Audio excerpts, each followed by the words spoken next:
This is Robert Sungenis welcoming you to Robert Sungenis Live, this time for September 28th in the year 2022, the year of our Lord. So glad you could be with us tonight. As you know, this program is set aside for you to ask your questions, give your comments on any topic whatsoever.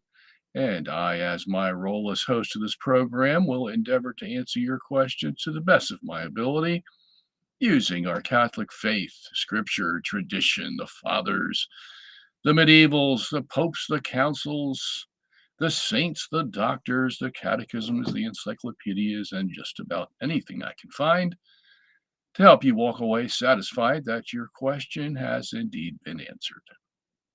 We come to you every Wednesday from 8 p.m. to 10 p.m. Eastern Daylight Time. And usually I have a topic that I want to cover at the front of the program. Tonight is an exception. No special topics, except we should pray for all those Christians who live down in Florida who are having a hard time right now. And we should pray that the Lord will protect them all, get them all to safety, and that this thing will blow over very quickly and things can be restored to normal. We were going to have E. Michael Jones on the program tonight, but unfortunately, we couldn't get prepared in time for tonight's show because I just got back from a long trip giving some lectures in Colorado. So we put it off to next week. So if you were hoping to see Michael Jones tonight, sorry about that. But definitely scheduled for October the 5th, which would be Wednesday next week. And if you weren't here last week, you know the program will be about Michael's new book, The Dangers of Beauty, talking about art from the time of the Greeks all the way to the present. Not only paintings, but sculpture and architecture and music and poetry and literature and even movies and fashion and theater and all that kind of stuff. What does it all mean? And Michael will be here to tell us. What I plan to do next week when Michael comes is get about a couple dozen paintings and images from his book and just bring them up front so everybody can see, and let Michael take it away and give his explanation for what we're looking at. And he is an expert at that, so we're glad to have him aboard, but that will be next week. So all we're going to do tonight is take questions as long as I am able, as long as my heart ticks and I can breathe the air. We'll be here for 2 hours, and thank you for coming, and I'll see if I can get right to your questions. And it looks like we got a load of questions on our chat room so far, so we'll take it away. Actually, there's only 3 questions. So, boy, if you ever wanted to ask a question, now is the time. Get in there and fill it up so that we have a lot to go through. And if I get through these 3 questions and there's no more, then it's over for tonight. So, sorry about that. At any rate, okay, let's get started here from Sam. Sam says, question. And remember, the only rule we have here is don't be a hog, number 1. Okay, so try to limit it to 2 or 3 questions. And if nobody comes on board, of course, you can ask as many questions as you want. And put the word question in front of your question so that I know it's a question. And that way I won't have to skip over the chit chat, and it'll make it a lot faster and a lot easier for everybody. All right, so question. In an interview with Peter Halland, you mentioned you know which people are behind the theory of evolution and Darwinism. Who are these people? And why do they want to spread it? I did? I don't even remember the interview I had with Peter Halland. Gosh, when was that? I just don't remember that. Must have been about 2 or 3 years ago. Um, hmm, People behind the theory of evolution. Well, they come in all shapes and sizes, so there's no particular group that would promote evolution. Um, yeah, what we should say is that the theory of evolution springboarded off the Copernican revolution. As a matter of fact, I think if there wasn't a Copernican revolution, there would be no Darwinian evolution. Um, Once the Copernican revolution got the Bible demoted to a assortment of myths and legends in the Old Testament and sometimes even in the New, um, it was just a matter of time before all the doctrines associated with Scripture started to have question marks around them. And the one place that the intellectuals, the elite of the world would go is to science. And that's because science, not very many people know. Um, Physics, chemistry, biology, they're all in the domain of the universities, and um, the universities, by and large today, probably 95 or more percent, um, they have no faith. They're all atheists. I know Scientific American did a study. What was that? Back in the 20th century, I think in the 1990s, and they took a poll of all the scientists that they could get a hold of. I think they had 1,800 scientists in their study.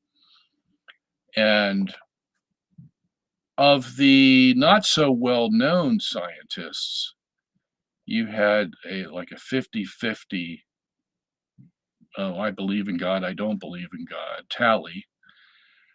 But these are the people you never hear about. These are the people, maybe in high school, small colleges, maybe even large universities that are not well known, because only a few people in large universities are popular and have a name for themselves. And of those upper echelon scientists, the rate was 90% atheistic. Okay, just bare bones. I don't believe in God. The more I know science, the less I believe that there's a chance of God existing. I remember one of the most famous was the duo who discovered DNA. What's Watson, Crick and Watson. I forget which one it was. I think it was Watson, who said, "Now that I know DNA exists, I know there is not a God." And what he was doing there was he was comparing the medieval age, um, where they hardly knew any science. If it was science, it was just rudimentary. And all the superstition, astrology, all those kinds of things that he imposes upon the Middle Age period, and says that that's what commanded their attention, because they had no telescopes, no microscopes, no oscilloscopes. He says compared to that period where they believed heavily in God. But he attributes that all to superstition and not knowing how the world runs. And so God has to be pulling the levers, so to speak, all the time and to make it work and blah, blah, blah. He says now that we know DNA exists, the deoxyribose nucleic acid that has, 4 amino acids that are combined in various ways to make the DNA molecule that is in every cell of our body and every living organism in their cells as well. That was his ticket out of the God picture. And his rationale was, we know it's not superstition anymore. We know it's not magic like the medieval period believed in. We know it's all chemically oriented. It's all based on which amino acid is where and how it's placed and, all that.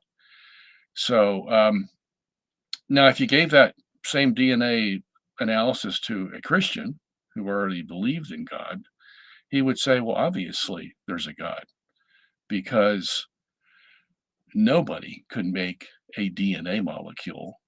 No human could think up even a DNA molecule, much less create one. This has to be made by someone with a super intelligence. And then to function as well as it does, because you're talking about or, organic material here that can be affected in various ways by energy, sunlight, the need for nourishment, blah, blah, blah.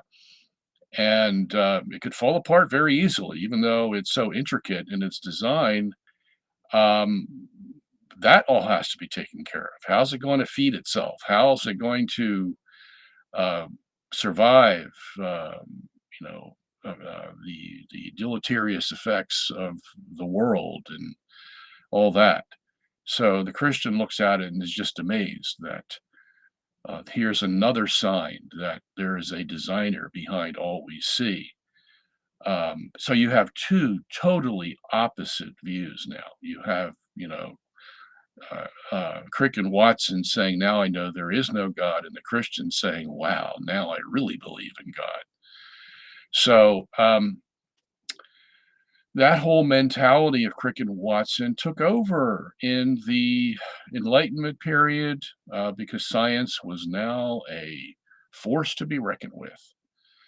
And they could peer into the cells and the atoms and look to the farthest depths of space and make their conclusions of how it all got there and how it all works. And nobody had ever done that before.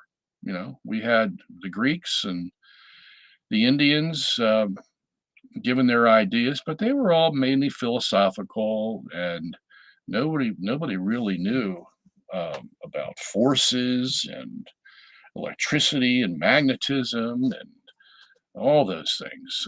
So we entered into a whole new era by the time of Darwin. This is why 1859 was when his book, Origin of Species, was published. By that time, science was coming into its own. We were already into the Industrial Revolution when all kinds of machines were being made, big ones, small ones, and everywhere in between to penetrate the workings of nature and the world, and at the same time as making ourselves pretty comfortable. So all of this, as you know from Crick and Watson, when they're looking at the world and the more they do, the intricacies of the world, the less they believe in God. Well, it was prime time for Charles Darwin. And Charles Darwin wasn't the first. There were about a half a dozen um, scientists before him that had the evolutionary idea. Well, for that matter, even the Greeks had some notion of evolution. That's where the word atom comes from. And they were saying that, atoms move around, they combine, and they make other substances. And there's evolution right there, the rudimentary part of evolution.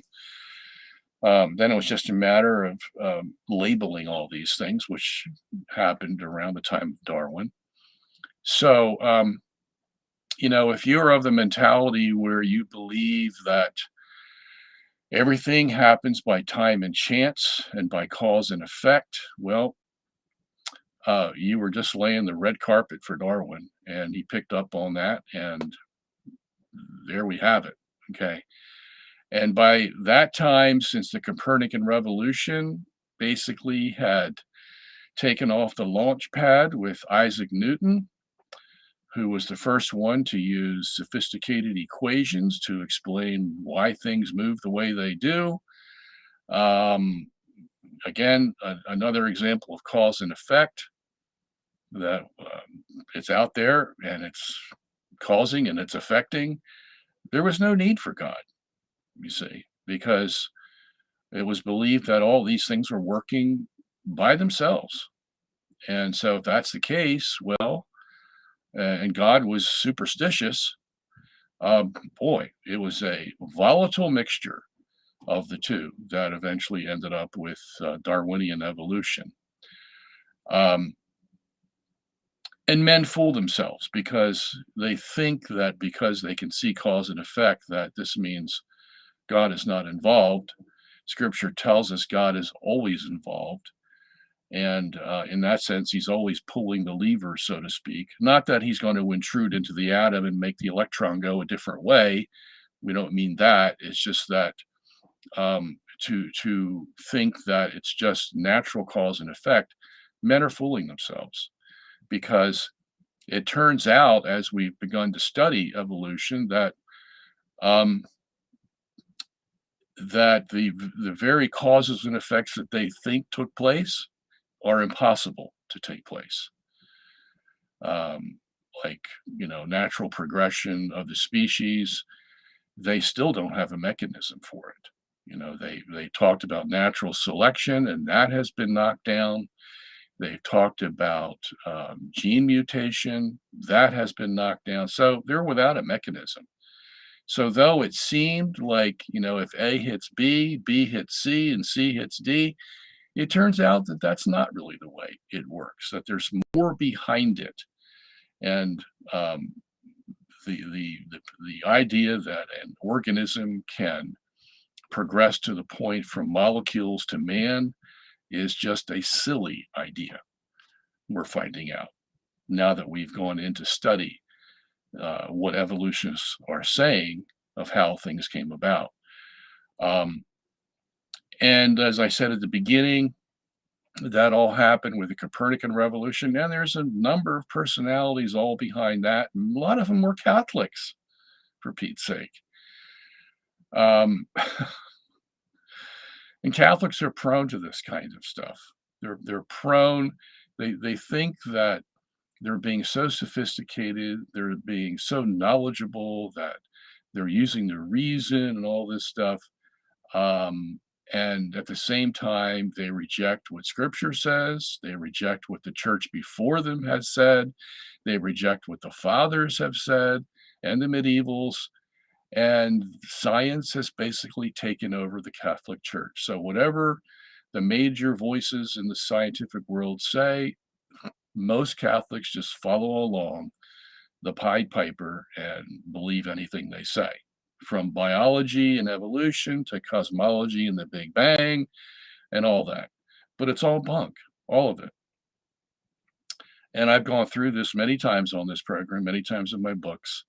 Of course, um, no Catholics will listen, hardly any will listen, and they think they know everything because some scientist said something, and even though the scientists can't prove it, they believe it anyway because we're sophisticated Catholics now. You see, we don't need to believe in all that stuff about you know um, the sun going around the earth and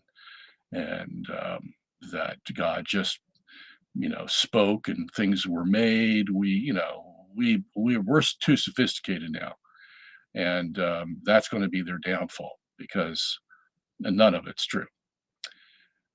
So these are the guys that are behind it. There's some in the church, some out of the church. They all get together and they think they're all so smart and they create their theories. And as science goes, the theory will hold for about 50 to 100 years, and then they'll find out if it doesn't work. And then they'll come up with a new theory, and so on and so on. That's happened for the last, 500 years or so. Okay. So now, this is not to say that Catholics don't use science, but the good Catholic is going to discriminate on what science has actually been proven, that we can demonstrate that has actually taken place, and separate that from all the theories of science, of things that they don't know what's going on, but they theorize that they think what's going on. That's not good science. Okay. If you can't prove the science that you bring forth, it's better not to even enter it into the picture because it's just going to confuse everybody. And, I've been through that many, many times in my studies for the last 20 years, looking at all this. And I can just safely tell you most of science hasn't the slightest idea what it's doing.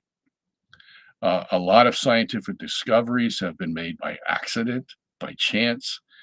They're looking for one thing and something else pops up by chance, and that's how we discover it.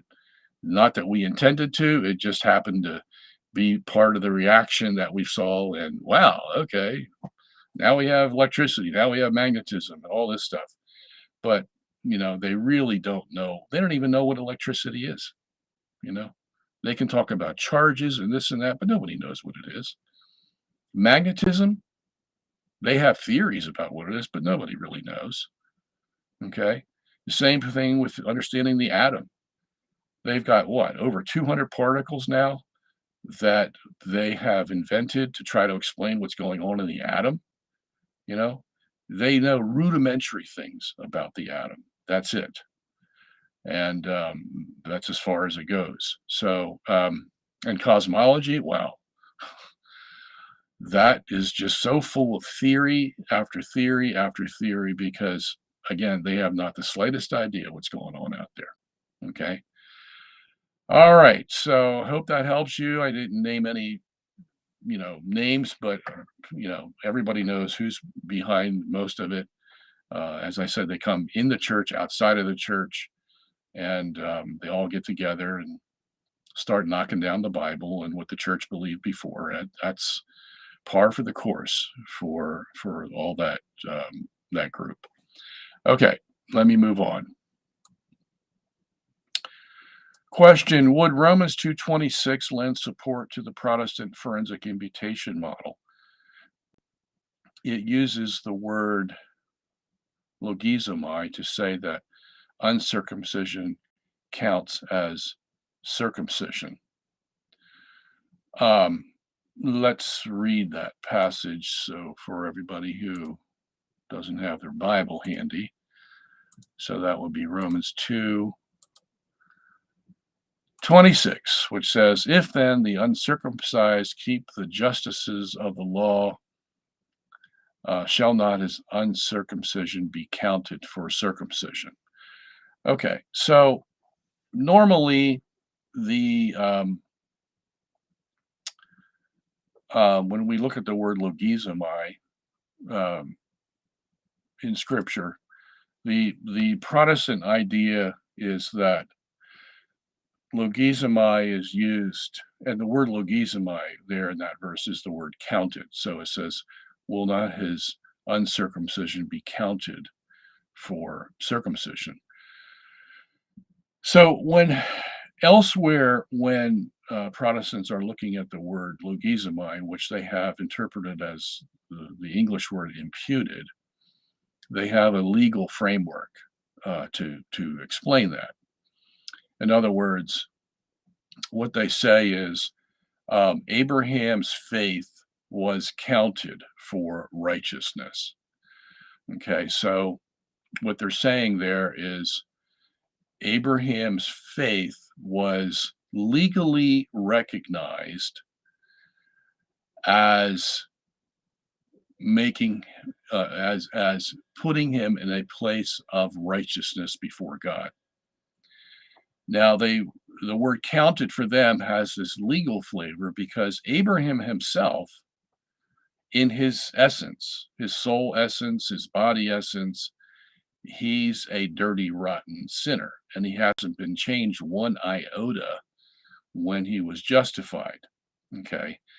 So what they're saying is God looks at Abraham as if he was justified or as if he was righteous, but in reality, the justification or righteousness of Abraham is given to him or counted to him because of Christ's righteousness. In other words, because Christ was righteous and giving the atonement and obeying God. It's Christ's righteousness that God looks at that acts as a cover over Abraham. So a few weeks ago, we used the analogy that Martin Luther used, which is that the person is a pile of dung, as he said, pile of poop, smelly, dirty, rotten to the core is what each of us are in Martin Luther's view. And in order for God to see us or count us, to logizomai us as righteous, he puts the cover of snow over us that is made exclusively of Christ. Okay. So then it's just a legal credit or counting to Abraham. It's not an actual reality. Okay. Now, when I was writing my book, Not by Faith Alone, um, I, I said, no, there's got to be more to this. So I looked up all the verses in the New Testament that use the word logizomai. I think there's about 24 of them, if I remember correctly. And in each case, logizomai never referred to counting something as something in the sense of a legal transfer. In other words, the something that was being observed was never said to be bad or evil when logizomai was being used to compare it to something else. I hope I'm saying this correctly. What logizomai was doing was saying that whatever was understood in the intellect to be in the object that was being observed was an actual observance of a substance, good substance, a blessed substance, a substance that had been changed, or another way to put it is a substance that is the same thing that was thought about in the intellect. Okay. The Protestants, however, were trying to make a disjunction between what was understood in the intellect and what the thing actually was. So, in other words, the thing could be a pile of dung, but the intellect counted it as something good.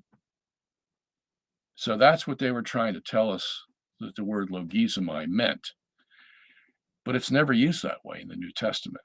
Never once do we have a instance where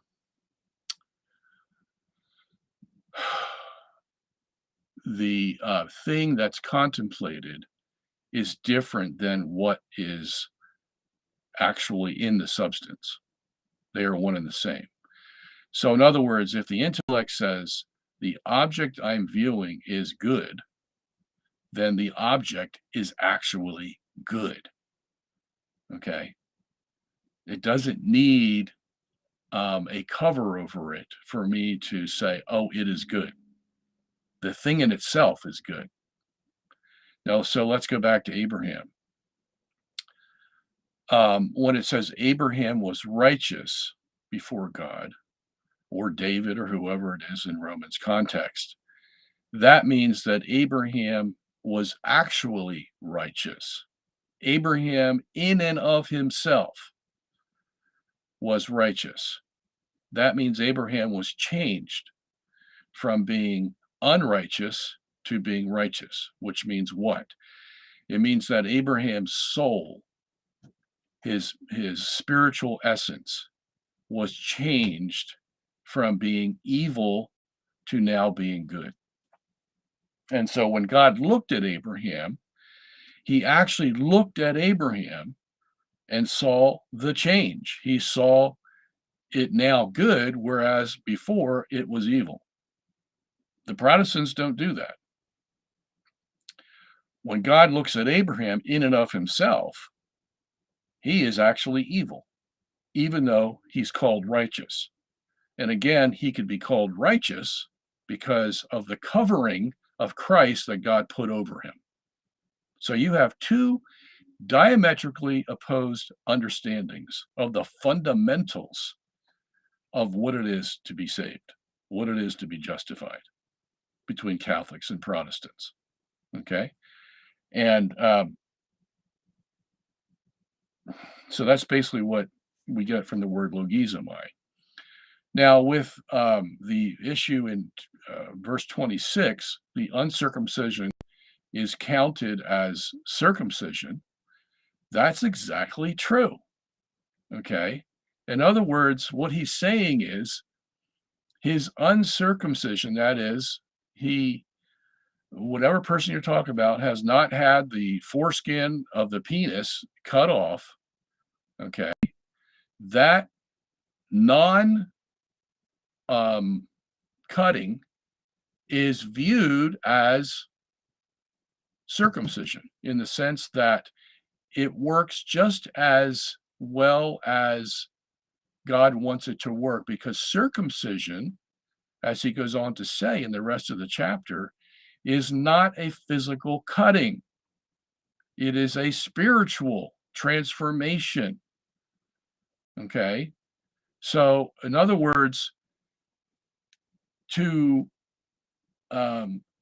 extricate himself from the practice of circumcision and giving his life over to God, that's the circumcision that God wants to see.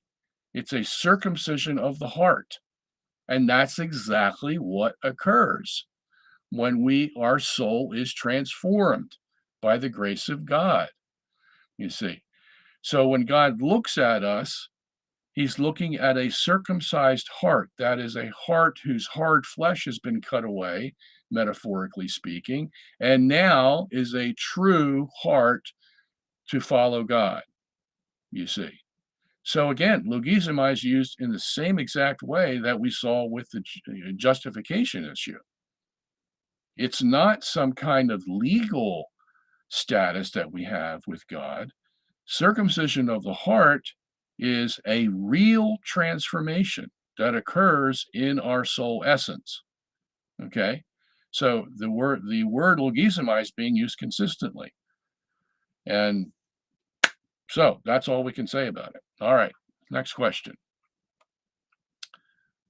Why did Catholicism revise the Ten Commandments to entirely leave out the second commandment, no graven image, and the traditional 10th commandment, coveting, was split into two? Well, Catholicism didn't revise the Ten Commandments. We're the ones who we were the only game in town. Okay, the Protestants didn't come along until the 1500s, and the Orthodox were here in 1054, but they didn't change the Ten Commandments. Okay, now it just so happens that the Ten Commandments can be read in two different ways. Okay, you can combine the ninth and 10th commandment into one, which is what the Protestants do, and they just say you shall not covet, wife, goods, and thing, and so they make it one commandment. But that's an innovation. That wasn't the way that the Ten Commandments were read from the beginning. Okay. So, as I said, we were the only game in town. We're the ones who transfer the Ten Commandments, and the whole world read them the way the Catholics were reading them. So the Protestants coming along, at least some of them, and they want to make the first commandment into two, and then combine the ninth and 10th commandment into one. Well, that's their innovation. Okay, that doesn't mean it's right. It just means that when they were reading Exodus 20 or Deuteronomy 5, that's what they came up with. Okay, so it's not Catholicism that did the changing, it's the Protestants that did the changing. All right, Will says, Dr. Sungenis, was the letter from the Argentina bishops regarding Amoris Laetitia, now part of the magisterium because it was added to the AAS. I think that's the apostolic. What's the next word? I forget. That's like the official document of the Vatican. Can divorced and remarried Catholics receive communion? Okay, so first part of your question is was it now part of the magisterium because it was added to the AAS? The AAS just says what the official documents are. So, in other words, if Amoris Laetitia was an official document, it would be so before it was added to the AAS. Okay, the AAS is just basically saying, here's an official document. Now, look, Amoris Laetitia is a official encyclical of the Catholic Church. Love it, like it, despise it, or whatever. It is a official document of the Catholic Church, and it has to be dealt with. Okay. Now, but the word magisterium, you use the word magisterium. Well, that's kind of an open question as to what level of the magisterium Amoris Laetitia occupies. Okay. It's certainly not, um, a defined dogma of the church, so it doesn't reach level 1 and 2. And there are 7 levels, basically. Some people say there's 10 levels of authority in Catholic documents. So, um, where it reaches is, look, it's an authoritative document, and if we have trouble with it, we're going to have to deal with it. And what we need to find out, which is hard to find out, is exactly what Amoris Laetitia is teaching. And this is the problem with some Catholic documents. They can be ambiguous, they can be vague, they can be not cover all the bases, not give all the details, blah, blah, blah. We have that problem with Humanae Vitae still, after it was given in 1969 by Paul VI. There's still questions about what does it really mean? Are we ever allowed to practice birth control? Blah, blah, blah, all this stuff. So it's an open question. Okay. Not that it's completely vague and ambiguous. We do have um, a major consensus that yes, the church wants to stop artificial birth control. But what the exceptions are to that, how much we can, how much leeway we have to use natural contraception, if you want to put it that way, where we can decide how many children we want and all that's still up in the air. Okay. And so that doctrine still needs to be worked on. And the same would be true with Amoris Laetitia. And as far as divorced and remarried Catholics receiving communion, I don't think that encyclical actually says that. Okay. I've looked at the footnote where it supposedly said so, and it is not clear there what actually is being said. So, unfortunately, as much as the Pope wanted to tidy things up, so to speak, there people were reading into it a little bit too much than what was actually said in the document. And some people wanted the document to say more than what it said. And you see, well, the problem stems from these churches in Europe where, they're not preaching the gospel anymore in Catholic churches. They still have the liturgy, of course, but they water it down and they don't explain it, and people don't know really what the gospel is anymore. And sometimes it's just a big social gathering because the liberals in control of the theology hardly believe the doctrines that have been propagated throughout the church's tradition. And so their churches are emptying. And this happens to every liberal church that comes along. They try to make the gospel wide open and freer and not so persnickety and looking at all our peccadillos and they just try to make it a happy kind of a thing. And look, people don't want that. Okay. If they want that, they can go to the circus. They want to be convicted of their sins when they go to the church. And that's the church's job because nobody else is going to do it. And if they feel that, oh, everything's fine with like, why do I come to church in the first place? Okay. If nothing's wrong with me, everything's fine, and all I do is pay my dues, so to speak, why am I coming? And so their churches empty out. This has happened in America, it's happened in Europe, it happens everywhere where the liberal theology of Catholicism takes hold and people just see no sense in going to mass anymore. Okay. It's just the opposite of what the liberals think. They think if they make it more open ended and make everybody happy and all that, we're just going to flood the church with people. No, they'd rather go to the ball game on Sunday than come to church because they're going to feel the same way. Okay. When they come to church, they need to be convicted of their sin and that the Eucharist forgives their sins, at least their venial sins. And so the homily from the pulpit has to be centered around convicting the parishioner of his sins. Okay? Mea culpa, mea culpa, mea maxima culpa. Those are not just words that are said to keep the routine going. They are to be said and they are to be explicated during the homily so that the people know why they're there. Okay? So that's why those churches are emptying out. And because they're emptying out, well, we got to figure some way to get them back in. And so you have this vague notion now where Catholics who are divorced and remarried can come back to the church and receive the Eucharist and be full-fledged members because the churches have already been emptied out. So we got to get them back. And a lot of these people that got money and the church needs money. So let's figure out a way to get them back.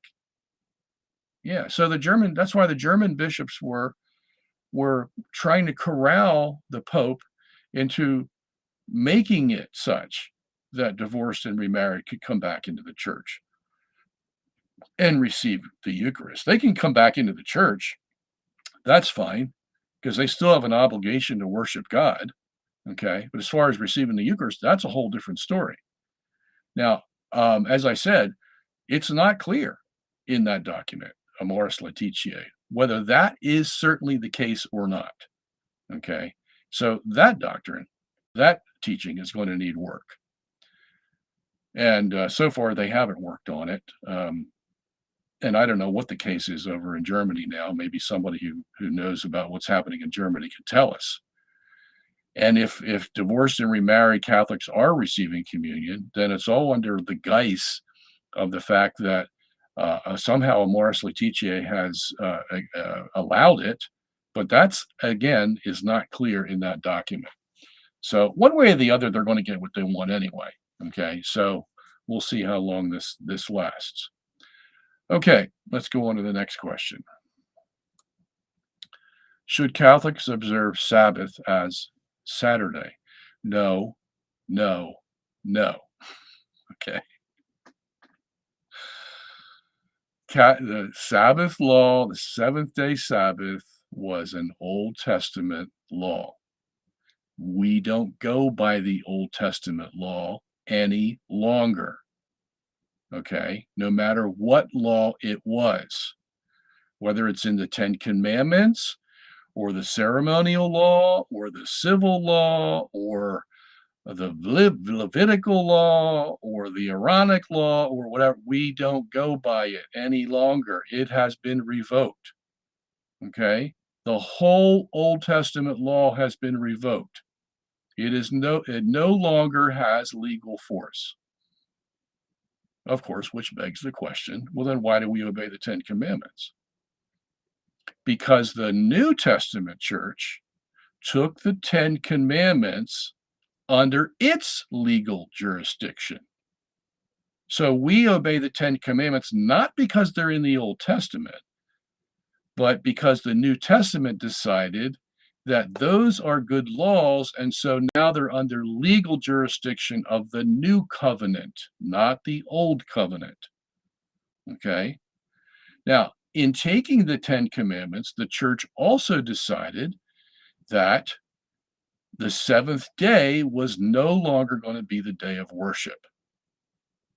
Sunday, because Christ rose from the dead on Sunday, was now going to be the day of worship. So when you find the commandments reiterated in Romans 13, for example, you don't even find the Sabbath law there, okay? Because that law was changed by the New Testament church. So when the New Testament gets the chance to tell us when the day of worship is, it tells us, for example, in 1 Corinthians 16, verse 1, that it's the first day of the week. And in Acts chapter 20, verse 7, that it's the first day of the week. Okay? You are under New Testament covenant law, not Old Testament Mosaic law. Okay? And that makes all the difference. Now, the church can take any law that it wants that was used in the Old Testament and make it part of the New. She hasn't done that very often, but sometimes she does. Okay? So, all those laws that had legality in the Old Testament, they still have what you might call moral appeal or ethical appeal to Christians who live in the New Testament era. And so the church is not going to abandon what was written in the Old Testament, but she's going to be very judicious about what she takes from the Old Covenant. Okay, that's why you don't see the circumcision practiced anymore. That was a law, not only for the Mosaic law, but for the Abrahamic covenant. Okay, but the church said, no, we're just not going to do that. It was too burdensome for them, and it's going to be burdensome for us. And so Acts 15 tells us that St. Peter, as the first pope, decided, we ain't going to do this. Okay, and we haven't done it for 2,000 years. So the church decides which of those laws it wants to use. And usually it's because, hey, that's a good law. We'll keep that one. You know, do not steal. That's a good law. We'll keep that. Okay. So that's why we do it. But as far as the Sabbath law, no, the church changed that. And you need to know why. Now, some people will say, well, the Mosaic law, you know, it did away with the ceremonial law, but not the moral law. That is false. Okay, that is false. The law that was revoked was the whole Mosaic law, moral, civil, ceremonial. Okay, the whole law. Because if it was in force, then we better look out. Because certain of those moral laws require death as the civil punishment for breaking that moral law. So if you want the moral law, well, then you're going to have to take the civil law also. If you think the Mosaic covenant didn't revoke the moral law, okay? And for anybody who has a religion other than Judaism, that moral law of the Old Testament didn't allow that. You could be stoned for that too. Okay, so you don't want the moral law of the Mosaic law coming into your life because you're putting your life at risk. Okay, the moral law, the civil law ceremony said nothing about having priests and bishops or churches for that matter, or even believing in Jesus Christ.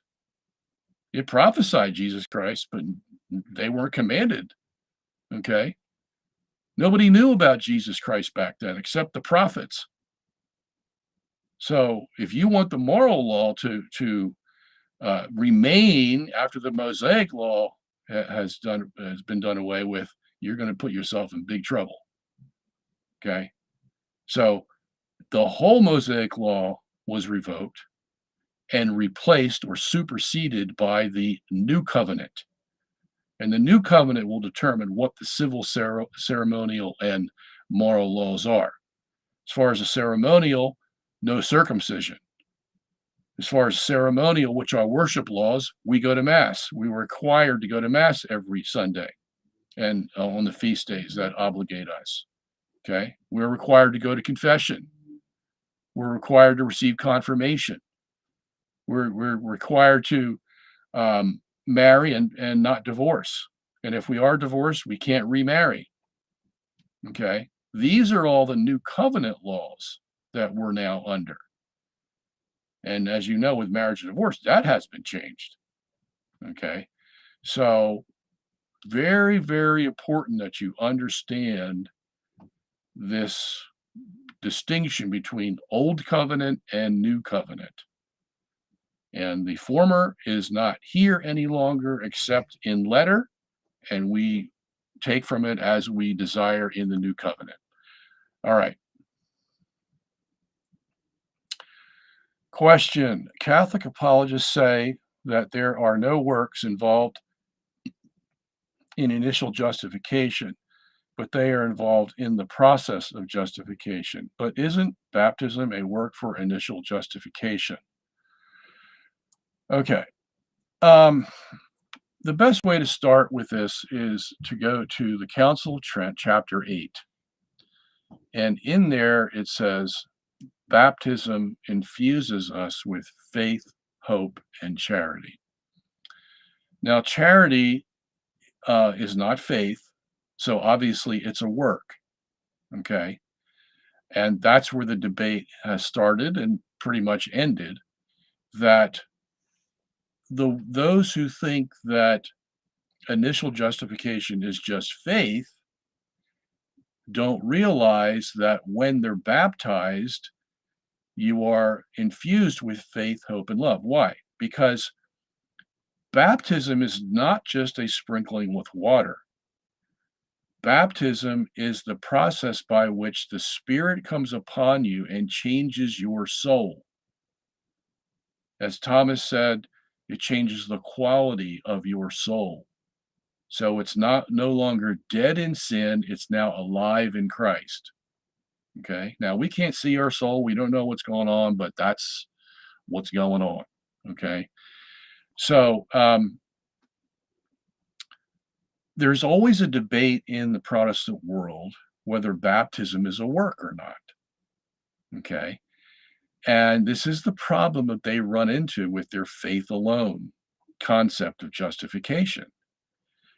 You'll find some Protestants that say, no, baptism is a work, so we can't have works, and so it's all faith. And baptism is just the natural consequence of having faith.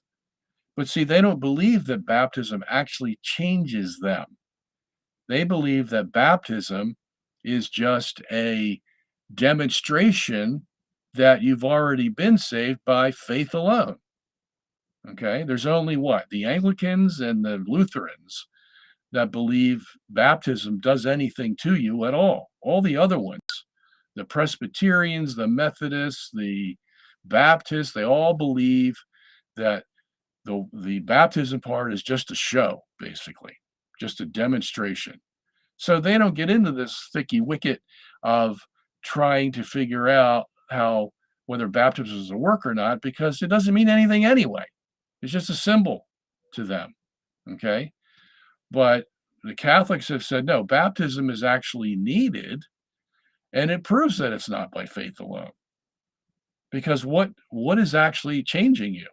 It's the baptism. All the faith does is bring you to the font of baptism. And that is a faith that comes, as according to the Council of Trent, and that would be chapters 4 and 5. God gives actual grace to every man so that he will believe in God or help him believe in God and put him on the road to salvation. God gives actual grace to do that. And it says that even we can do things to put ourselves on the road to salvation, even if we're not Christian yet. We can do Christian-like things that put us in the way of God's grace. Wherein, if God sees a non-Christian being kind to another person or helping the poor, this or that, they can do that. Okay, because they have a conscience. God's given them a conscience. They know right and wrong, and they know that it will be wrong to leave a poor man or a naked man or a man that wants food by himself. And so the actual grace of God prompts them to do those good things, even before they even know what a Christian is. Okay. So they can do that. And what do you have to have? You have to have faith that some supreme being exists in order for you to be motivated and relieve your guilt that you're helping this poor man here in need of things. Okay. All by God. We do nothing good except by God's actual grace. Okay. So, and God gives actual grace to the Christian to do the same thing. Because even though his soul is regenerated, his body is not regenerated.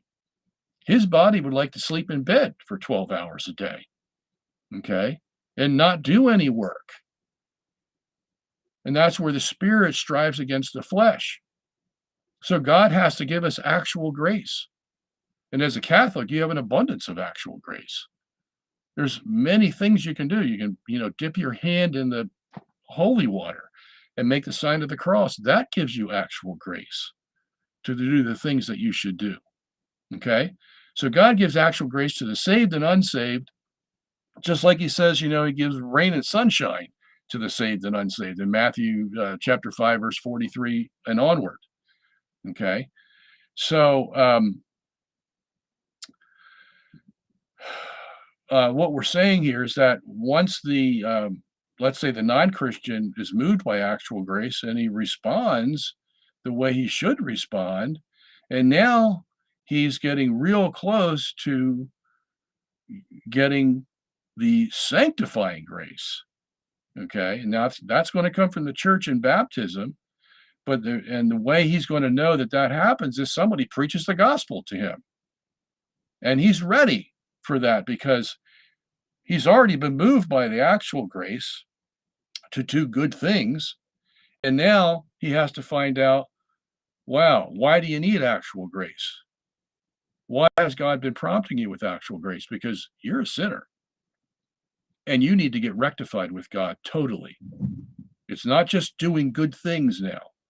Now you really need to need to know the story of Adam and Eve, where sin came from, what condition your soul is in, and we've got the remedy for you. It's called baptism. And baptism will now give them sanctifying grace, which now really changes their soul. They're no longer living off the actual grace, so to speak. Now they have sanctifying grace, which is even more powerful than the actual grace. And they call it actual because it makes you act. Okay? They call it sanctifying grace because now you're sanctified. Now your soul has been cleansed and you're a new man, a new creature. And now you join the church and you find out how many more works you can do. Corporal, spiritual works of mercy, how many more prayers you can say, and how more secure you are in your salvation than you were when you just had these actual graces leading you to God, you see. So, I hope I answered your question. All right. Germanicus says, are there music genres that are inherently good or bad? By that, I mean putting aside lyrics and whatnot. To put in humorously, are rock and rap of the devil? Well, let's answer the first one. Are there music genres that are inherently good or bad? Yeah. What we'll find out next week when we have E. Michael Jones here is that the 12-note chromatic scale is you could call that a genre of music. um, gets away from the true and beautiful music that was created prior to the modern age. Um, and he'll explain to you why that is the case. So we'll save it for him to do that. As far as genres of rock and rap, of course they're of the devil. I mean, just listen to the words, okay? That will alone. And then the beat is, Mike will tell you, he'll give you the right musical definitions for music like that. Yes, it's of the devil, okay? So now, when we say of the devil, we're not saying that, somebody goes down to the pit of hell and starts creating this music. Look, all men, if they're not Christians, are under the power of evil, okay? Unless they're like the man I just described, who responds to the actual grace of God and moves toward Christianity. But most people don't respond to the actual grace of God. They're going to respond to what the world displays to them, and in that world we have demons who want to disrupt any kind of message of God that's in the world and take our eyes off of God. And how do you do that? Well, you get to the things that the body loves to do: alcohol, drugs, sex, rap music, whatever is going to take our attention off of God and put it on the world and the things that we lust after. That's what the world's going to use. Okay. So, of course, there's genres of music that do that. There's genres of art that do that. There's genres of sculpture that do that. There's genres of theater and literature that do that. Okay.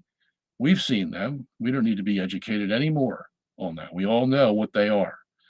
So, all right. Nellie says, what are your thoughts on the debate Pints of Aquinas with Jeff and brother Peter?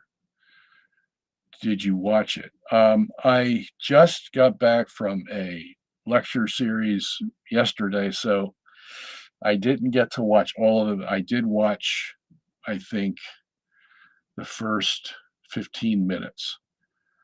So I watched Jeff Cassman in his 10-minute opening. I thought it was pretty good. Um, I would have done it differently if I was in that debate, because I know what Peter Dimond is after. So I would, not saying that Jeff did a bad job at all, but I would have done it differently. I listened to the, I think, first 7 minutes of Peter Dimond, and that's usual Peter Dimond stuff, quoting all kinds of encyclicals and statements from popes that he misinterprets. So I know what we're going to get from Peter Dimond, but I haven't watched the whole thing. I haven't watched any rebuttals. I'm sorry, any cross examination or rebuttals. So I can't make a judgment on it until I watch the whole thing, which maybe I can do 2 weeks from now, since we're going to have Mike Jones here next Wednesday. And I'm probably going to, if I think it's worth it, I'm probably going to be an interlocutor like I am with some other debates where I have the two opponents debating each other, and then I will come in intermittently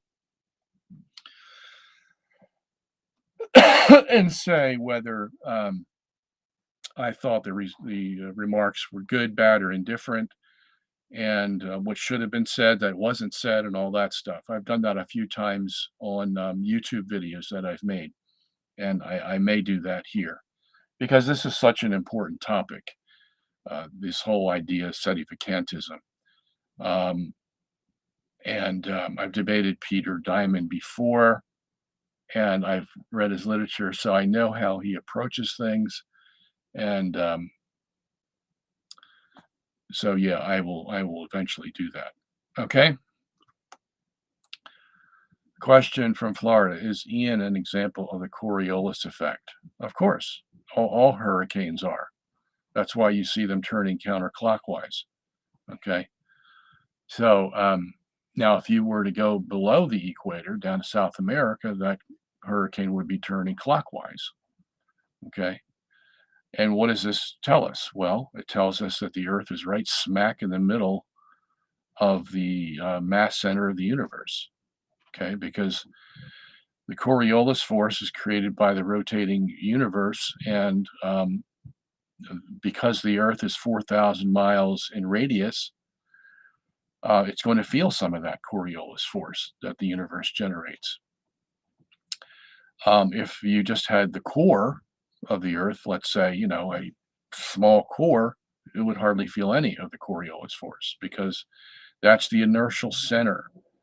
But anything that's away from the center, especially the surface of the Earth, it's 4,000 miles from the center of the Earth, it's going to feel the Coriolis force.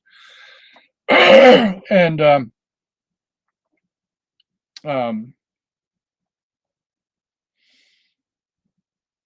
now the other reason it's going to happen in Florida and not Alaska is because of the wind currents that are down there in the Gulf and the Caribbean that come up from Africa and they travel across and then they go up the Atlantic coast and then they dissipate and then the whole thing starts over again. So that's where they start, and then they get the energy to continue circling from the Coriolis force, but the force that makes them move up the Atlantic coast is all by wind, the wind currents that we have that are daily, and sometimes those you just never know when that wind force is going to reach a point, the breaking point, so to speak, where it turns into a hurricane. Okay, we just don't know, but we do know where those wind forces come from. All right, so can you please expand on Luke 9:62? So let's take a look at that. Luke 9.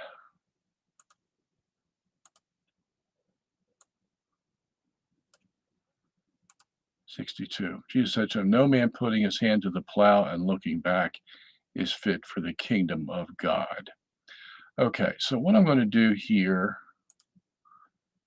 I'll bring up my commentary on Luke, and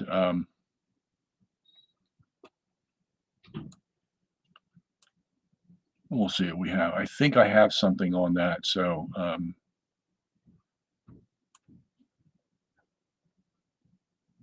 such a great Bible, such a great commentary. It's got great pictures in it. And now my computer decides not to work. You ever have that where you press your down button and your up button and it just stays there? That happens to me a lot. So I'm trying to get to Luke 9:62, so bear with me here.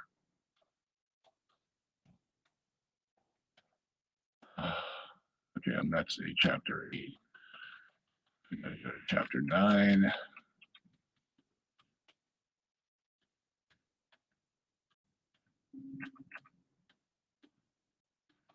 Chapter 9.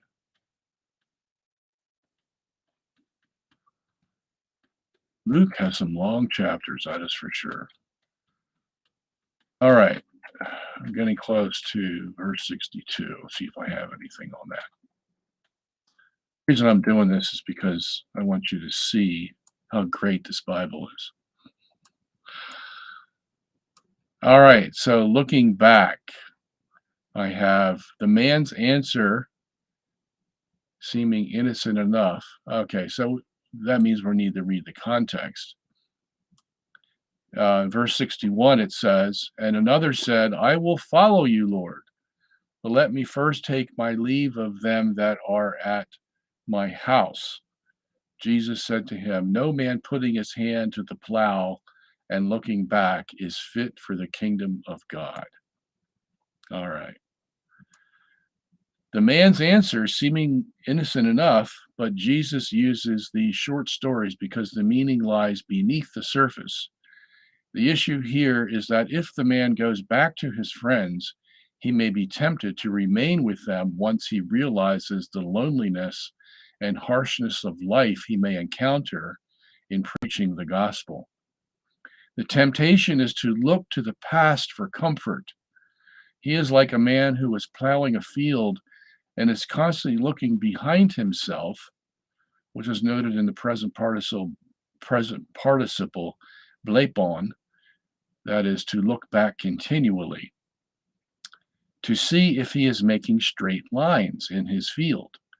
But while he is turning around to look, the turning of his body forces the plow to turn and the line becomes crooked. If he only looked forward, he could have made the furrow straight. Thus, such a man is not fit for the kingdom because he is too sentimental about his past life and will always be tempted to go back to it. So that's my words of wisdom on that verse. I hope they helped you. Okay. Where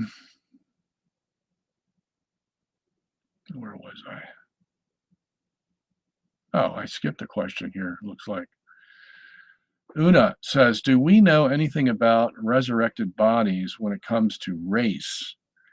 Will a person's resurrected body be the same race as on earth? Or are resurrected bodies non-racial, or do we know? We don't know. Okay. What we do know is that we each have an identity, and part of that identity is our physical body and our personality, which comes from our soul. So in the sense that we keep our identity, therefore you're not going to be me and I'm not going to be you. Okay. Certain characteristics that we have are going to be kept in place. Okay. And I would assume that race would be a part of that. Okay. Because that's where we originated from. That's how God made us. There's nothing wrong with race. Nobody's better because they're white or yellow or black.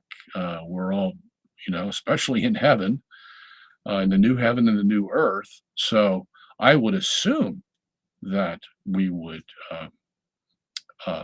just transfer our race, our physical identity over to whatever God has for this spiritual body that he has planned for us to assume at the end of time. And what we do know also is whatever is going to be transformed, it's going to be absolutely beautiful. We talk about, in Catholicism, we talk about seeing the beatific vision. Okay. That, and the way I put it in my paper is that God is so beautiful that you could stare at him for eternity and never get bored, as it were. Okay. Not that that's the only thing the beatific vision is, but it's a total contemplation of God, but God is beautiful and we will see him in all his glorious beauty.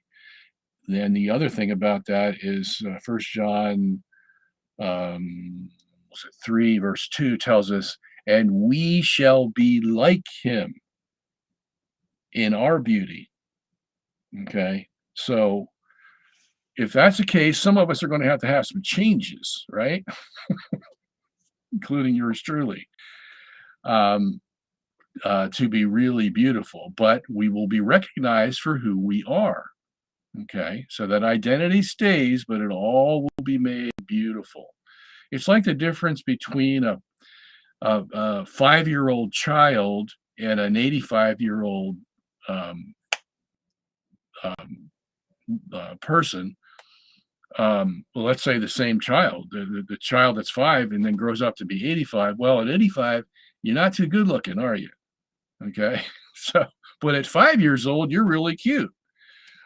So we see the difference in how in one phase of our life we can be very beautiful, and another phase be sort of ugly, um, at least physically speaking. Okay, whereas if you've matured in your Christian faith and you're 85 and you've done well, and you might be the most beautiful person inside, even though you're deteriorating on the outside. Um, but I guess what I'm trying to say is that whatever physical characteristics we have now, they will be totally enhanced, improved, vastly improved, so that as First John 3:2 says, we shall be like him in our image. Okay. Wow. What is that? That is amazing to look forward to. Okay.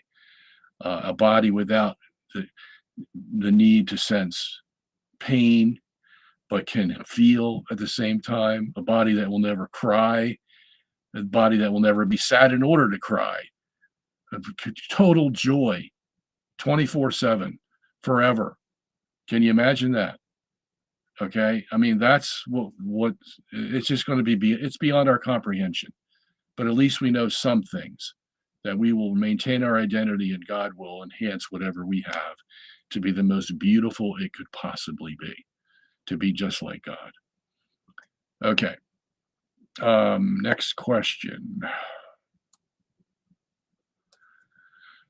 Has the CDF replied back regarding your imprimatur for your commentary? Have you sent another letter to the CDF like you claimed in your past episodes? No, I didn't send another letter yet because I just wrote to the censor Librori 2 weeks ago, and I asked him if he had received a reply from the CDF, because I said I haven't received one. And now that's been what? Since December of last year. So that's 10 months. And he said to me, no, he hasn't received one, and he doesn't think that he will receive one if they haven't replied by now.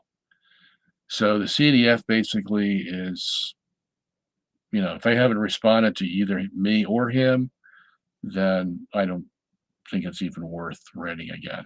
The only thing I would say in my writing to them is I'm disgusted with you. You're not doing your job. Just like the people who sent the letter to the Pope about his Amoris Laetitia encyclical. What does it mean? How does it apply? Blah blah blah. And he never answered them. Well, that's par for the course to the Vatican today. So the next thing I asked him was, okay, so look, I can't take your authority, your recommendations, unless I get the okay from a higher authority. So I suggested to him that we meet with the bishop and discuss this issue about the covenant. Now, if you aren't familiar, the reason we sent the letter is because was it paragraph 121 of the Universal Catechism has a sentence in there that doesn't belong, and that says the old covenant has never been revoked. First of all, it doesn't even fit in the context, and second of all, it made a heretical statement. And depending on what it means by the words "old covenant," okay, and usually that refers to the Mosaic Law, but there's a whole cadre of hierarchs today in the Vatican, outside the Vatican, bishops, cardinals, you name it, who think that the Mosaic covenant is still in force for the Jews, okay, which is heresy. And I'm not about to allow my book to, because he wanted me to take all the references out of my commentary where it said that the old covenant has been revoked. Okay. Again, that's heresy. We fought this battle. It's 2022. We fought this battle back in 2008. And we got them to agree to take their statement about the old covenant not being revoked out of the U.S. catechism.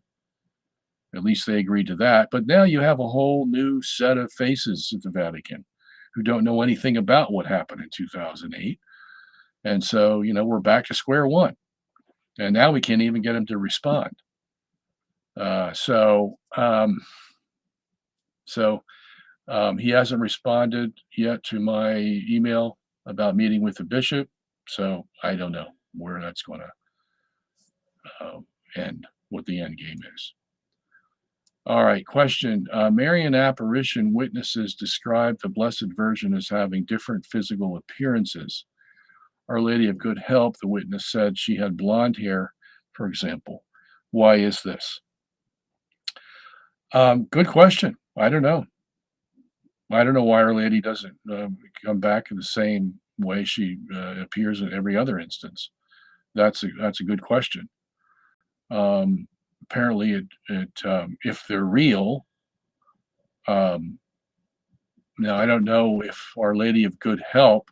I guess you're not talking about Our Lady of Good Success. I'm not sure I'm familiar with Our Lady of Good Help. But first of all, the apparitions have to be approved by the church. If they're not approved by the church, then the question of why her hair is different is superfluous.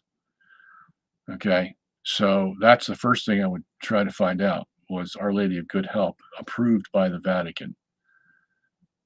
Like, for example, if you're talking about Medjugorje, okay, um, I would not base anything on any kind of Marian apparition that happened there because that's all fake.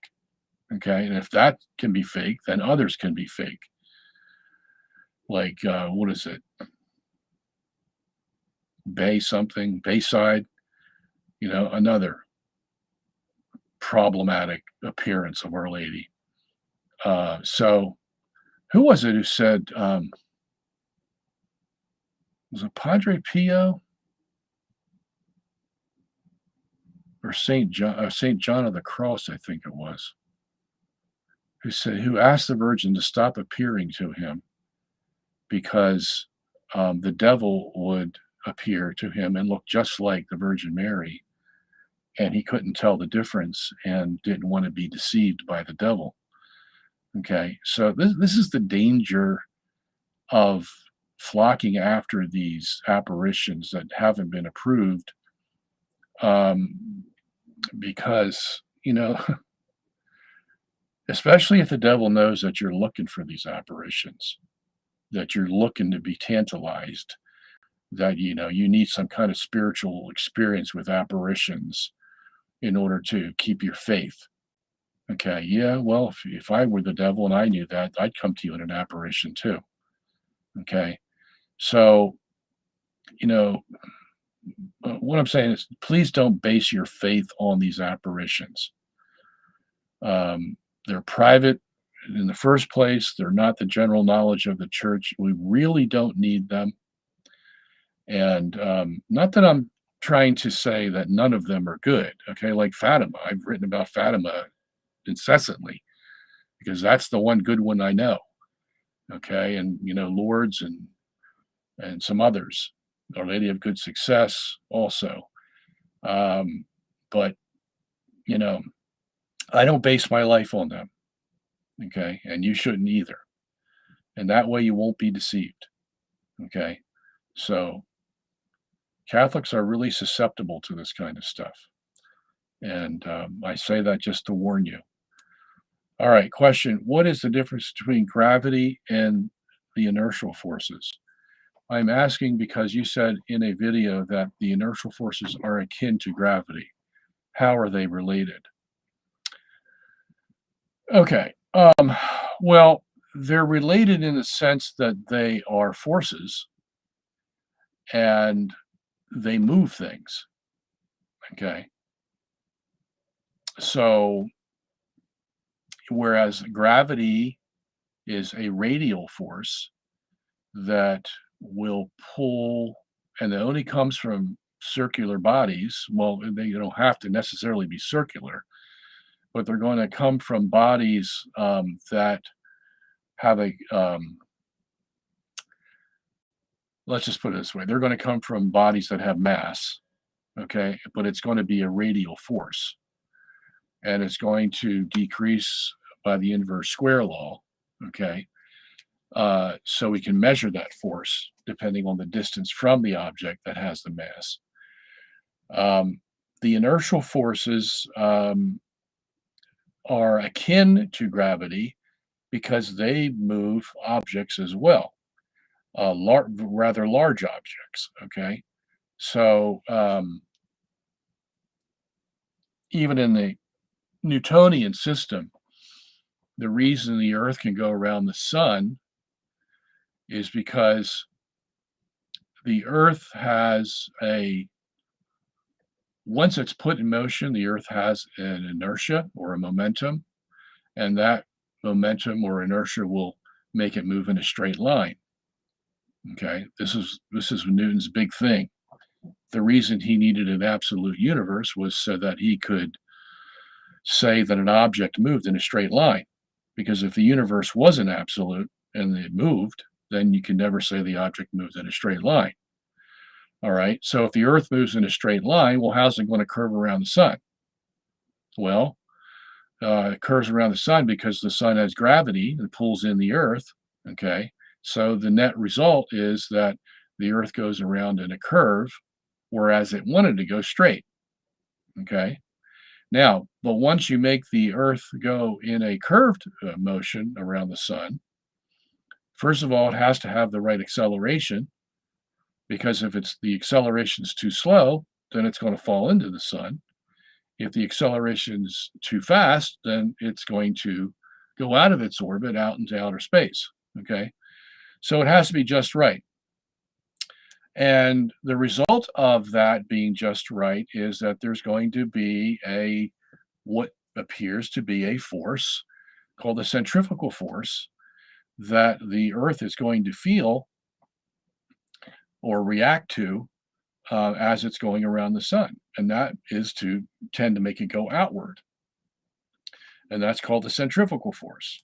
So in order to keep the Earth in the circle around the sun, the gravitational force has to be equal to the centrifugal force. And there has to be zero at the Earth so that the Earth can continue to go around the sun. That's in the Newtonian system. Okay, so right there, even though the Newtonians think that the centrifugal force is a fictitious force because it's not real, it's just a consequence of the fact that the Earth is going around the sun, the fact is, in their equations, the centrifugal force has to equal the gravitational force. Otherwise, the Earth is going to go into the sun or out into outer space.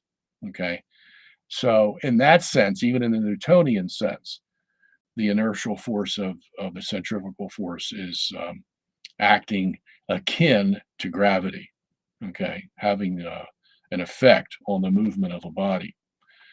Now, in the geocentric system, the centrifugal force is a real force, okay? So this is why the sun can go around the Earth. Because the centrifugal force is not fictitious, it actually is created by the universe that rotates. Okay, so every object in the universe is going to feel that centrifugal force. What's the balance to that? The balance to that is the Coriolis force, because that goes in the opposite direction of the centrifugal force. And as a matter of fact, the Coriolis force is twice the magnitude of the centrifugal force. And once those two forces are put on the sun, that sun's going to go around and around the Earth ad infinitum. Okay. And a better way to understand this is to take the Earth out of the system. Just take the Earth out of the geocentric system and just have empty space there. Okay. Will the sun do the same thing? You bet it will. Okay. The same centrifugal and Coriolis force are going to be on the sun, and it's going to rotate around that center of mass. But there's no mass there. So it's just an ideological point that sun's going to go around. And that's because of the centrifugal and Coriolis force acting on the sun to make it move around the Earth. Okay, so again, there, even in the geocentric system, you have the inertial forces acting just like gravity. Okay. Now, Einstein said this himself in his general relativity, that the inertial forces, centrifugal and Coriolis, are equal to and act just like gravity does. Okay, so that's where we get it from general relativity. But in the larger picture, we get it from the general principle of relativity, not the general relativity theory per se. The general relativity theory basically took that principle from the general principle of relativity. Okay. All right. Jimmy Akin said that the flesh found in dinosaur bones could easily be explained by the bones being vacuum sealed from its environment. What's your take on that? Jimmy. First of all, what vacuum seal is he talking about?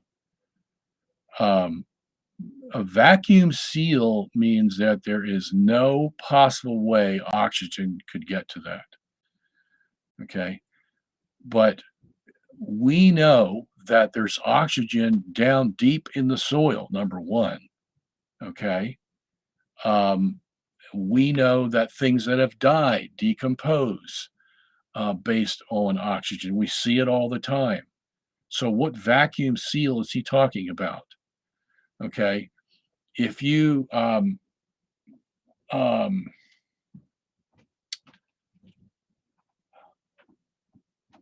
what was the name of that lady?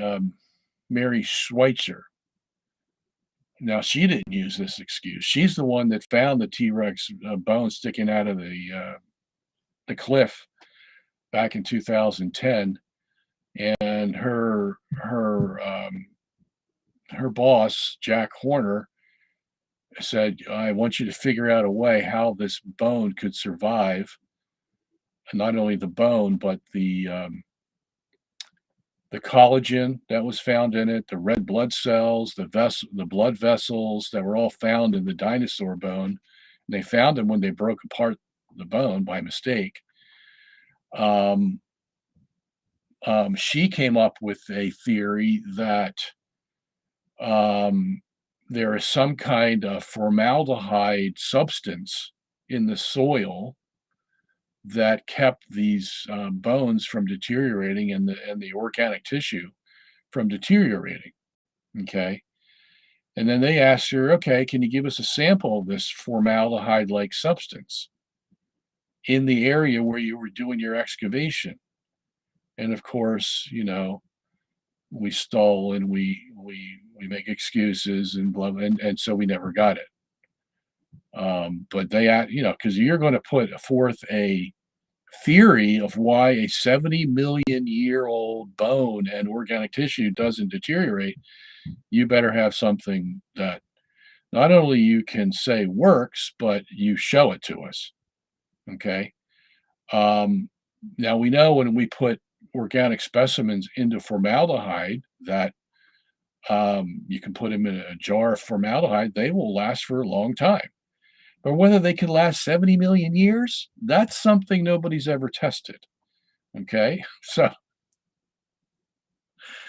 not only did she have that lame excuse that it was a formaldehyde-like substance,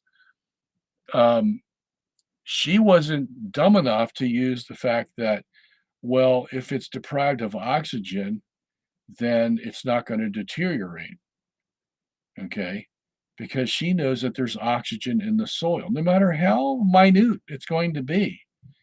As long as there is a source of oxygen in the soil, it's going to deteriorate. Okay. So, Jimmy can dream up all these things he wants to. Yeah, if you had a perfect vacuum, you may be able to make it last for 10,000, 20,000, 30,000 years. But then he's got to prove that it could last for 70 million years. He doesn't know that. So he's fishing. He's on a fishing expedition. And this is the only thing that he can possibly think that might give us some extension of life other than the normal. See, Jimmy's another one that has been sucked in by the scientific establishment to think that, we evolved from apes and molecules and all that stuff. And um, I wouldn't listen to a word he says on the science.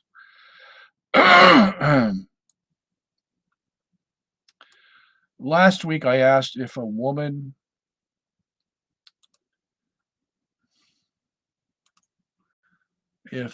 can be rulers of a country. You said no. But I found that Deborah was the fourth judge of ancient Israel. What about this? Well, yeah, Deborah was a judge. You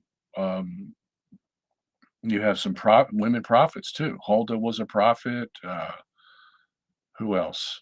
But these are exceptions to the rule. Okay. For whatever reason, at that time, there weren't any qualified men, or the men had been killed in battle, or the men were in prison with the Philistines, because at this time in the Judges, they were back and forth with the Philistines at war. This was a period of 460 years. So they had how many judges? Like 16 judges, I believe. One of them was a woman. Okay. So for whatever reason, extenuating circumstances, they allowed Deborah to be the judge because she was such a tremendous woman. They couldn't find a man, blah, blah, blah. They allowed it. She became a judge, and that's it. It's over. After that, we don't find any women judges. We don't find any women kings. No women rulers at all in Israel. So she is definitely an exception to the rule, and exceptions don't become the rule. Okay. So if by and large there's an exception, it doesn't negate what St. Paul was teaching in 1 Timothy chapter 2. Okay. Where he says, I do not permit a woman to teach or have authority over the man. Okay. As a matter of fact, Paul, in both 1 Corinthians 11 and 1 Timothy chapter 2, goes back to the Old Testament, where he draws from, as we were saying earlier about the Old Testament, he draws from those the principles that he establishes in the New Testament of why a woman is not to be in authority. Okay. So, yeah, you're going to have anomalies once in a while.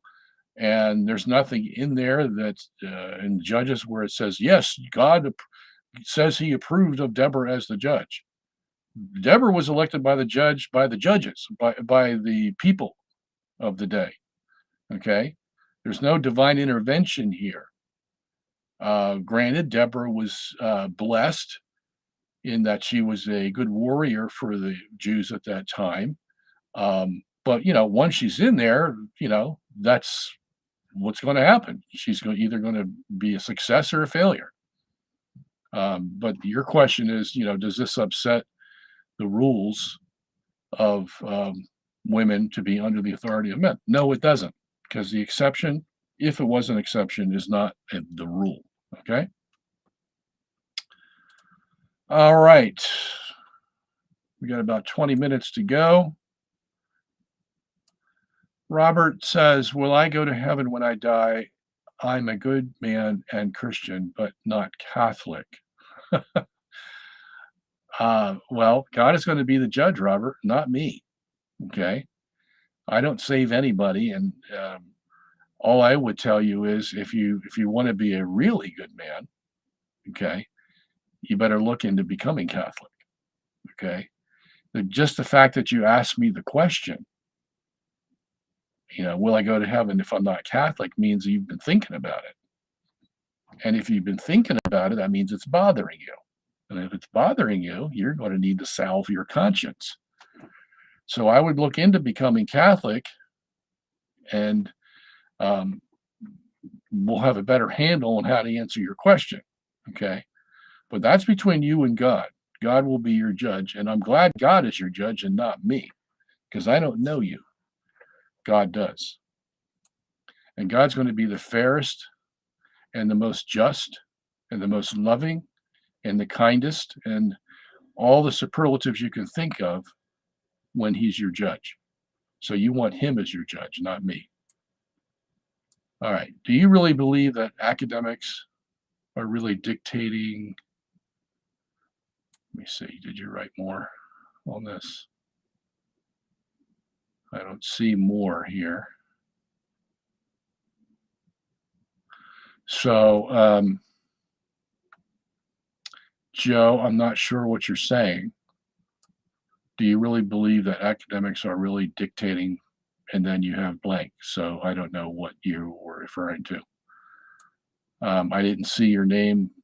I scrolled down a little bit, but I didn't see your name come up. Let me try again. Oh, here it is. Do you really believe that people in the academy are truly dictating the direction of anything? The control seems to be through the powerful who provide the money through their foundations. Oh yeah. Yeah, no argument with that, Joe. Definitely. Nothing gets done in this world without money. Nothing. Okay. That's just the reality of life. So yeah, they're behind it. But then you need the people that have money are financiers. You need the intellectuals to write the equations, you know, to make up their excuses, so that they can convince the rest of the world. So it's a nice duo that they have here. But I agree with you; it can't be done without money. Now, let me go back up to where I was. Someone, Shane says, someone asked a couple weeks ago about the essence energy distinction in God. Have you looked into this at all? I think the main saints cited are Thomas Aquinas and Gregory Palamas. I didn't look into it any further than what I had already said. Um, I know there's a disagreement there. But actually, if you look at Thomism, they had a disagreement whether um, whether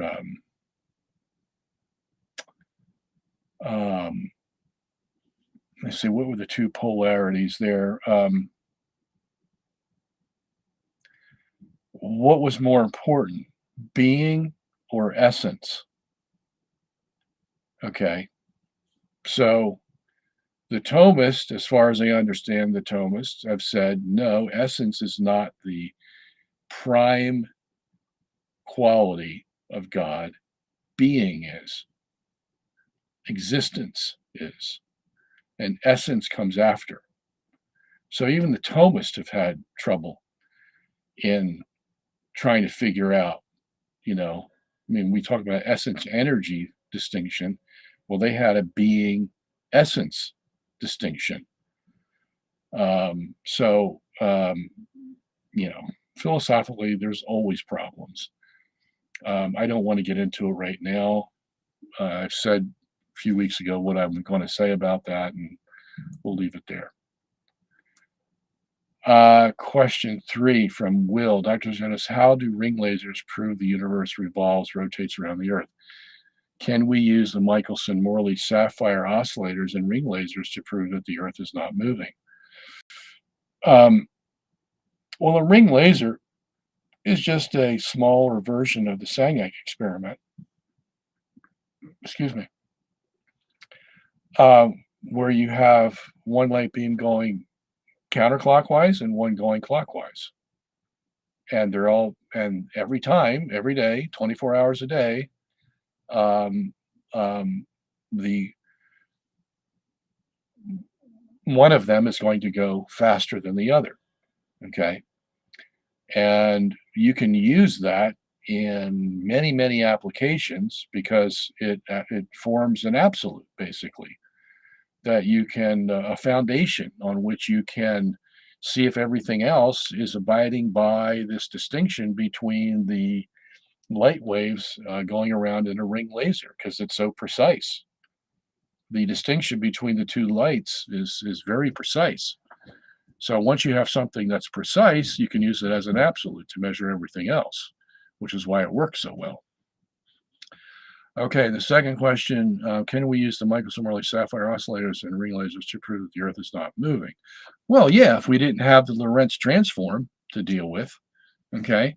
So in other words, these oscillators, which are in vacuum chambers, show down to what, the fifth decimal point, that there is no difference between the light beams going um, east and west as opposed to north and south.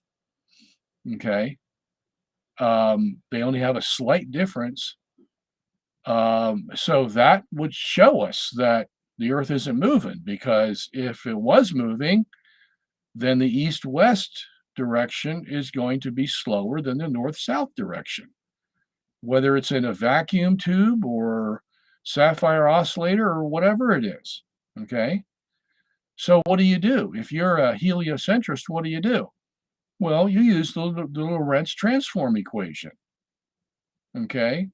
Where you say that the east west um, um, measurement is distorted by the Lorentz transform equation, which was what Lorentz came up with in 1892 to answer the Michelson-Morley experiment.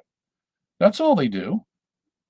Okay, is just they reapply the transform equation, and they say you're not seeing what this sapphire oscillator is really saying until you use the Lorentz transform, because we already found out in 1887 that we didn't see much difference between the north south and east west directions of the light beams.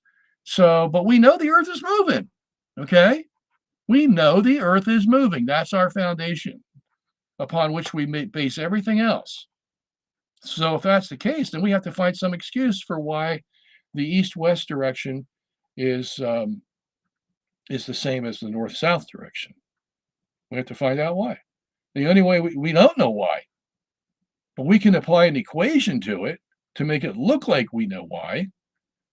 And that's what everybody's going to say. Oh, wow, they got a mathematical equation that they can apply to the non-difference between east-west and north-south.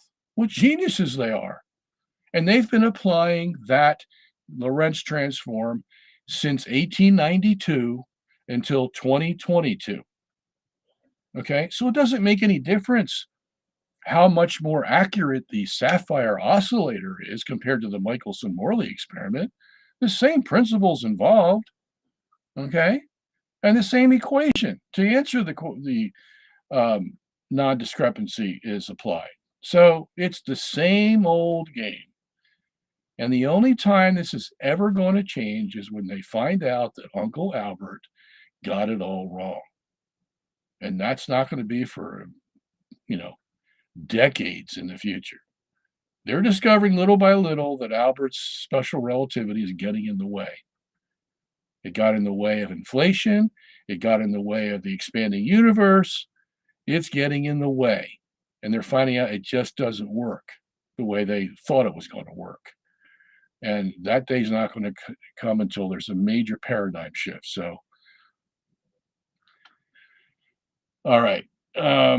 Question. A while back, you mentioned being interviewed by a Russian newspaper about the conflict over there. I was very interested to read it since we are of the same opinion. Where can I find it? Good question. I was thinking about that the other day. I never heard back from these people. They they took my information and ran, and never heard from him. And I told him to send me a copy, but he never did. So I'm in the dark just like you. All right. See what else we got here. Remy says, how do we respond to pro-abortion people who say, what if the baby is deformed or the mother's health is in danger? Well, the baby's deformed. That's not a reason to kill it. Okay. If the mother's health is in danger, we try to save both. Okay. One's not more important than the other. We try everything we can do to save both. Okay. So we don't kill the mother to save the baby. We don't kill the baby to save the mother. That's not the paradigm that we go by. Okay. All life is precious. And that's where we leave it.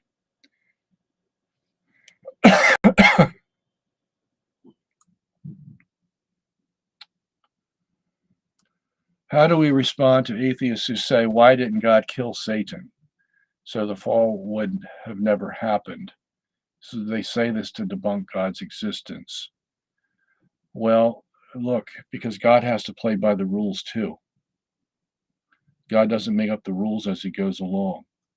The rules were put in place before God created the world and Satan, and God abides by them. Otherwise, God would be a liar. Okay. So God put the rules in place, and the rules dictated what God did, and that way God remains just. And God is God. Okay. It's a lot harder for God than it is for Satan, because God has to always play by the rules and he can never lie. Satan, he can use good, bad, or anything in between to get his plans accomplished because he doesn't care about justice, but not God. Okay. So that's why he didn't kill Satan. All right, next question. A PhD friend of mine placed first in Latin American physics Olympiad when he was an undergrad. He's a conservative Catholic who likes. All right, so you're not asking a question. But okay, but I need help because his objections to geocentrism are way above me. Well, Victor, send them to yours truly, and you can use my email. It's sungenis@aol.com. Okay. And I guarantee you his objections will not be above you when I get done with them. Okay. I don't say that to be proud or haughty or, you know, I just know that as a fact after doing this for 20 years. Remy says, can women be deacons? Because St. Paul appointed Phoebe as a deacon of the church in Romans 16. If you read the Greek, it says diakon. Yes, women can be deacons. It was a practice in the early church. Phoebe was a deacon, as Romans 16, verse 1 and following tells us. Even in 1 Timothy chapter 2 and 3, there's a possibility in Paul's Greek where you had deaconesses as the wives of the deacons. That's certainly possible. Now, the church didn't keep that practice, okay, for one reason or another.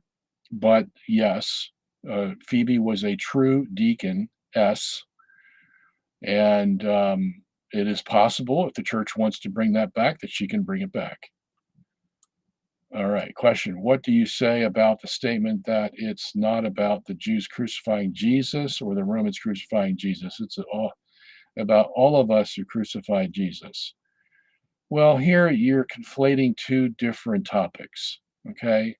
The one topic is who actually put the nails in Jesus' hands and feet and who made them do it or incited them to do it.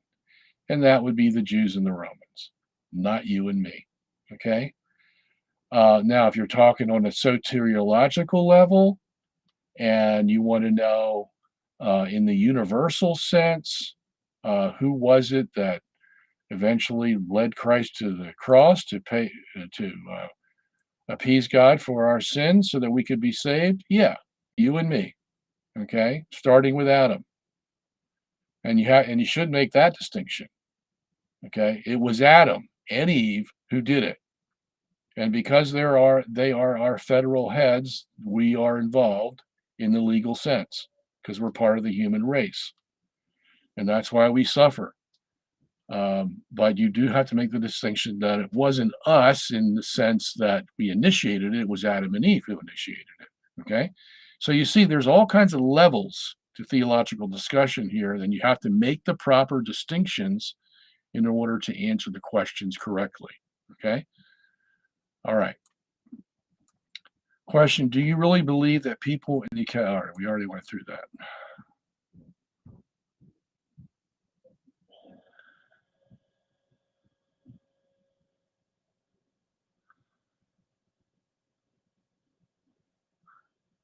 Thank you, JL. He says, we believe. Thanks for your movies. The Principle, Journey to the Center of the Universe, and Galileo was wrong, and the church was right. Thanks for your hard work.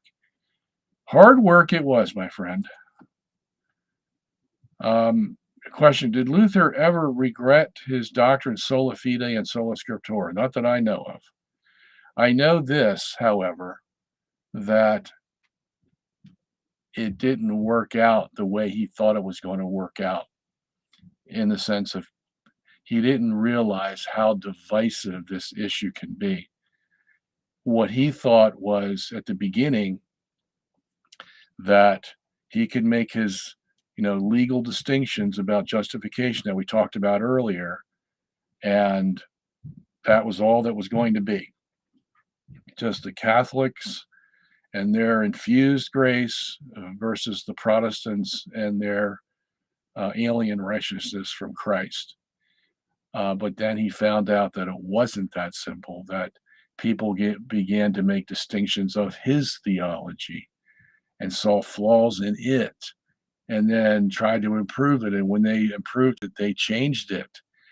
And he saw this right away with his protege, Philip Melanchthon, who took back the very free will that Luther tried to get rid of.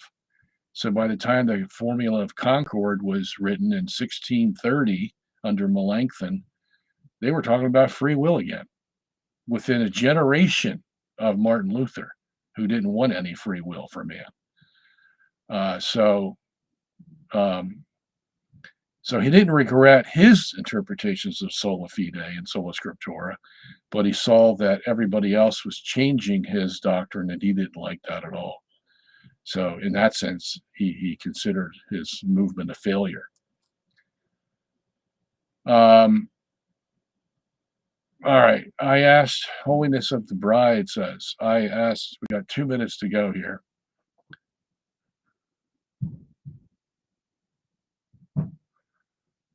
I asked previously that you explain how God sending lying spirits to speak through the mouths of the prophets worked in harmony with God being a God of truth and never lying. Okay, so what is your question? Oh, you answered in terms of God's judgment on sinful man, but not in terms of God being a God of truth. Can you explain in terms of the latter, how God communicating falsehood through these spirits harmonizes with his being unable to lie? No, it's not God that is speaking through the spirit. God allows the spirit to do its bidding. Okay, the spirit is going to lie because that's its nature to lie. God just allows it to happen. Okay, it's not God that's putting the words into the evil spirit. All right. Okay.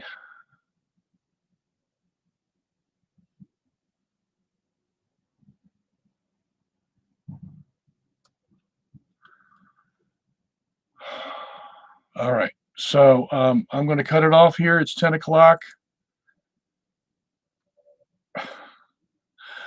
Thank you for being here. So be with us next week when E. Michael Jones will be here to talk about his new book, The Dangers of Beauty. And if you could visit robertsungenis.org, leave a donation for us if you could, so we can remain on the air. And if you'd like to be a monthly donor, I would really appreciate that. It just takes a couple clicks on our website, robertsungenis.org, and you are there, and I will love you for it. And a couple of people last week joined up, and I appreciate that.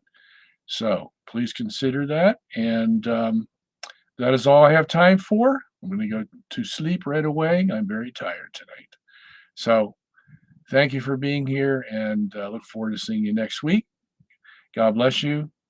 Live the Christian life. Don't sin. Make God